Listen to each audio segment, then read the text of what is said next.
Todos buscan saber más, leer otro libro, tomar otro curso, acumular otra certificación. Creen que cuando sepan lo suficiente, estarán listos para actuar. Pero los días pasan, las páginas se acumulan, y la vida sigue esperando afuera, sin ser tocada. Silas también lo creía. Vivía rodeado de miles de libros, guardián de un conocimiento infinito, pero prisionero de su propia sabiduría. Hasta que un día, el agua llegó al pueblo y descubrió algo que ningún libro le había enseñado, que saber no es lo mismo que hacer.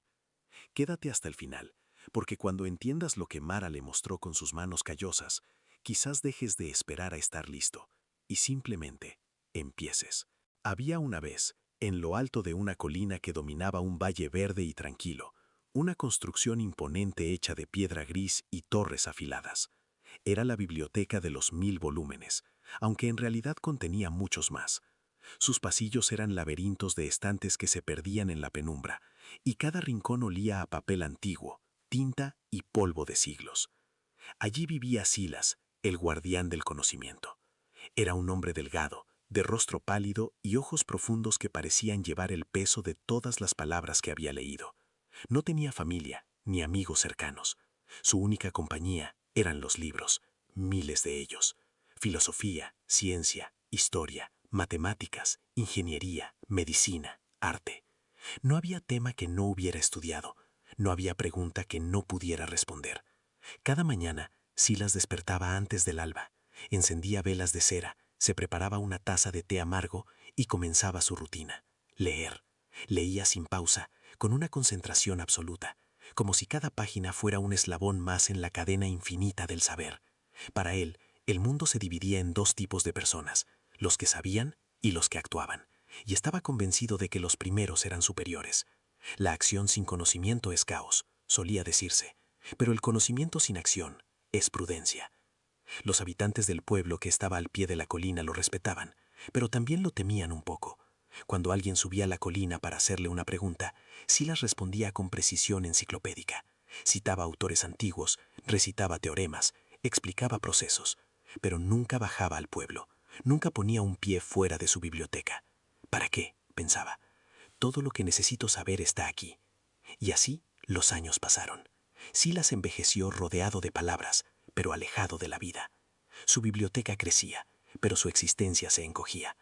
Hasta que un día todo cambió. Fue a mediados de otoño. Las lluvias habían sido intensas durante semanas, y el río que atravesaba el valle comenzó a crecer. Primero lentamente, luego con furia. El agua invadió las calles del pueblo, derribó cercas, inundó casas. Las familias corrían con lo poco que podían cargar, buscando refugio en las colinas. Desde su torre, Silas observaba el caos con una mezcla de preocupación y distancia. Una inundación, murmuró para sí. Caminó entre los estantes hasta la sección de ingeniería hidráulica, sacó varios volúmenes pesados, los colocó sobre su escritorio y comenzó a leer. Diques, canales de drenaje, sistemas de contención. Todo estaba ahí. Memorizó cada diagrama, cada fórmula, cada principio. Si alguien necesita consejo, estaré preparado, pensó, sintiéndose útil. Pero nadie subió a preguntarle, porque en el pueblo la gente no tenía tiempo para teorías. Necesitaban soluciones. Ahora. Y fue entonces cuando apareció Mara. Mara era una constructora. No tenía títulos ni certificados enmarcados. Sus manos estaban curtidas por el trabajo, su espalda marcada por años de cargar madera y piedra. No había leído los grandes tratados de ingeniería, solo conocía lo básico: cómo sostener un muro, cómo desviar el agua, cómo construir con lo que tenía a mano. Cuando el río amenazó con destruir el puente principal, Mara no dudó. Reunió a un grupo de vecinos, cortó troncos del bosque cercano, los apiló estratégicamente, los amarró con cuerdas gruesas. No era perfecto, no era elegante, pero funcionó. El agua se desvió lo suficiente para que las familias pudieran cruzar a terreno seguro. Luego, cuando las casas comenzaron a inundarse, Mara organizó equipos para cavar zanjas de drenaje, levantar barreras de tierra y sacos de arena. No sabía los nombres técnicos de lo que hacía, solo sabía que había que hacerlo, y lo hizo. Desde su torre, Silas observaba todo con una mezcla de asombro e incomodidad. Veía cómo esa mujer, sin conocimiento formal, resolvía problemas que él solo podía explicar. Y algo dentro de él comenzó a quebrarse. Al tercer día, cuando las lluvias finalmente cesaron y el río volvió a su cauce, el pueblo estaba agotado, pero a salvo. Mara se sentó en las escaleras de la plaza central, respirando con dificultad, cubierta de barro y sudor. Había dormido poco, comido menos, pero había salvado vidas. Fue entonces cuando Silas bajó de la colina. Caminó despacio, con sus ropas limpias y sus zapatos impolutos, atravesando las calles embarradas del pueblo. La gente lo miraba con sorpresa. Nunca lo habían visto ahí. Silas se acercó a Mara, que lo observó con los ojos cansados. Yo, comenzó Silas, pero la voz se le quebró. Yo leí todo sobre cómo manejar una inundación. Conozco los principios, las técnicas, las fórmulas. Mara lo miró sin juzgarlo, solo esperando. Pero no hice nada, continuó Silas, bajando la mirada. Me quedé arriba, memorizando páginas, mientras tú salvabas al pueblo. Hubo un silencio. El viento movió las hojas mojadas. Mara se puso de pie lentamente, con las articulaciones adoloridas. No necesitas saberlo todo para empezar, dijo con voz tranquila. Solo necesitas saber lo suficiente y tener el valor de actuar. Silas sintió que esas palabras le atravesaban el pecho. Durante toda su vida había creído que el conocimiento era poder, pero en ese momento comprendió algo que ningún libro le había enseñado. El conocimiento sin acción es solo un eco, una palabra dicha al vacío. Yo tengo las respuestas, dijo Silas, con la voz temblorosa, pero tú tienes las manos que las hacen reales. Mara asintió.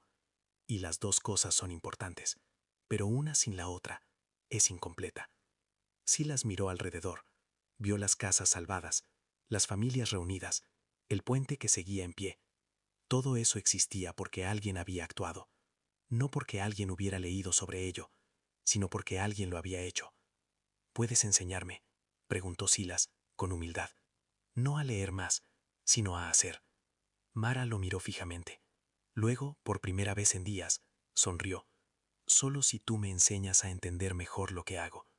Y en ese instante, algo hermoso nació. No un intercambio de títulos o diplomas, sino una colaboración verdadera. Silas bajó de su torre. Dejó de acumular conocimiento como un tesoro egoísta y comenzó a compartirlo. Enseñó a Mara y a otros sobre estructuras, matemáticas aplicadas, física básica. Y ellos le enseñaron a Silas a ensuciarse las manos, a equivocarse, a construir. Los meses pasaron, y la biblioteca dejó de ser un mausoleo de palabras. Se convirtió en un lugar de encuentro. Los habitantes del pueblo subían con preguntas, y Silas bajaba con respuestas, pero esta vez acompañadas de acción. Juntos reconstruyeron el pueblo, mejoraron el sistema de drenaje, reforzaron el puente, y cada proyecto era una mezcla de conocimiento y práctica, teoría y sudor. Una tarde, mientras Silas y Mara trabajaban juntos levantando un muro de contención, él se detuvo y la miró. Durante años, creí que mi biblioteca era completa, pero me di cuenta de algo. Estaba incompleta, porque le faltaba la vida. Mara apretó un clavo con el martillo, y yo creía que solo necesitaba mis manos, pero ahora entiendo que saber por qué funciona algo me hace mejor en lo que hago. Silas sonrió. Era una sonrisa distinta a las que solía tener. No era la sonrisa del que sabe más, sino la del que finalmente entiende. Esa noche, de regreso en su biblioteca, Silas no abrió ningún libro. Se sentó junto a la ventana, mirando el pueblo iluminado por las lámparas de aceite, y por primera vez en su vida, sintió que el conocimiento que había acumulado durante décadas finalmente tenía sentido, porque había aprendido la lección más importante de todas, que los libros guardan el mapa, pero solo los pasos lo recorren, que la sabiduría sin acción es como una semilla sin tierra, y que el verdadero conocimiento no es el que se queda en la mente, es el que se vuelve real en las manos. Los años siguieron su curso, y Silas nunca dejó de leer, pero ahora cada libro que abría era una invitación a hacer algo. Cada teoría aprendida se convertía en un experimento, cada principio en un proyecto. Y cuando los jóvenes del pueblo le preguntaban cómo había cambiado tanto, él siempre respondía lo mismo: no cambié, solo dejé de esconderme detrás de las páginas. Una mañana, un joven estudiante llegó a la biblioteca. Tenía los ojos brillantes, llenos de ambición. Maestro Silas, quiero saberlo todo. Quiero leer todos los libros que has leído. Silas lo miró con ternura. Lee todo lo que quieras, pero recuerda, no eres sabio cuando terminas el último libro. Eres sabio cuando usas el primero. El joven frunció el ceño, confundido. Silas le entregó un martillo y un clavo. Ven conmigo. Hoy no vamos a leer, vamos a construir. Y mientras bajaban la colina juntos, el sol iluminaba el valle. El pueblo seguía allí, vivo, floreciendo, no porque alguien lo hubiera planeado perfectamente, sino porque alguien había decidido empezar. Y en ese camino de tierra y piedra, Silas comprendió que había encontrado el libro más importante de todos, el que se escribe con las manos. Si hoy te sientes atrapado en la preparación eterna, si crees que necesitas saber más antes de empezar, recuerda esto: el conocimiento es un tesoro, pero la acción es la llave que lo libera. No esperes a tenerlo todo resuelto. No esperes a ser perfecto.